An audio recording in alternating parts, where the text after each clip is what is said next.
10 تا از موجودات ماورالطبیعی و افسانه‌ای که به گفته هوش مصنوعی زمانی روی کره زمین زندگی می‌کردند. شماره 10، کراکن. کراکن یه هیولای دریایی افسانه‌ایه که گفته میشه تو دریای بین نروژ و گرینلند زندگی میکنه. به گفته داستان نویسا موجودات دریایی مثل کراکن وحشی نیستن. بعضی از دریانوردا ادعا کردن که این موجود رو دیدن، اما در این باره هیچ سند و مدرکی وجود نداره. اما اخیراً در اقیانوس جنوبی یه موجود دریایی غول‌پیکر دیده شده که گفته میشه این موجود 14 متری شبیه کراکن بوده. شماره 9، برزرکرها. این موجودات افراد جنگجویی بودن که قدرت‌های فراتبیعی داشتن و آسیب ناپذیر بودن. اونا اولین بار تو اشعار قدیمی نورس ظاهر شدن. اونا پیش از هر نبردی از یه ماده خاص استفاده می‌کردن که اونا رو نترس و آسیب ناپذیر می‌کرد. موجود شماره 8، موبیدیک. انیمیشن در قلب دریا این موجود افسانه‌ای رو بهتر به ما شناسوند. یه نهنگ غول‌پیکر و سفید رنگ که بسیاری از کشتی‌ها و قایق‌ها رو از بین میبره. شماره 7، ایموگی.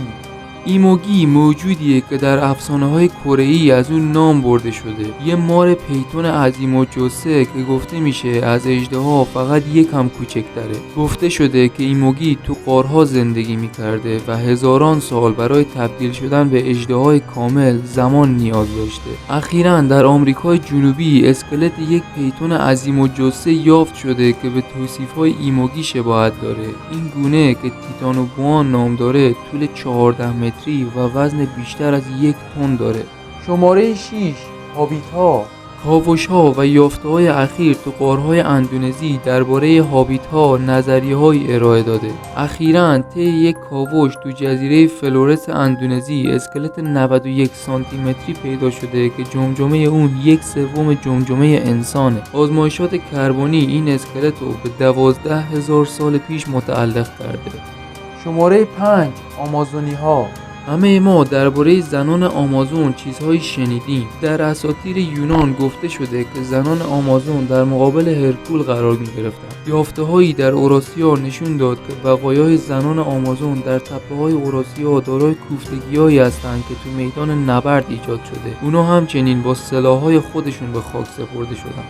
موجود شماره 4، پری دریایی. پری دریایی در فرهنگ عامه یه موجود افسانه‌ای آبزیه که سر و تنه‌ای به شکل یه زن زیبا و دمی شبیه ماهی داره. در قصه‌های بسیاری پری‌های دریایی معمولاً به پیشگویی اتفاقات آینده می‌پردازن. گاهی از روی اجبار نیروهای فراتبیعی خود رو به انسان‌ها می‌بخشن و گاهی عاشق انسان‌ها میشن یا با فریب دادن انسان‌هایی که عاشق اونا شدن اونا رو به قعر دریا میبرن و خفه میکنن.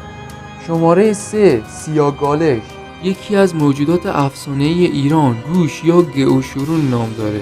اون نگهبان موجودات چهارپاست و امروزه به صورت یه افسانه در بین مردم تالش باقی مونده. در این افسانه سیاگالش یه چوپان نیمه وحشیه که از مردم دوری میکنه و یه گله از گاوهای وحشی داره. میگن او حافظ حیوانات جنگله و خانه‌اش پناهگاه اونا. در قلمرو او کسی اجازه شکار یا آزار رسوندن به حیوانات رو نداره و کسایی که این مسئله رو نادیده بگیرن به سختی مجازات میشن. شماره 2، زامبی. یه مرده از گور بلند شده از لحاظ جسمانی متحرک و افسانه‌ای که از طریق زنده کردن یه جنازه به وجود اومده. زامبی ها بیشتر در آثاری با ژانر ترسناک و فانتزی یافت میشن. موجود شماره 1 و آخری، خوناشام.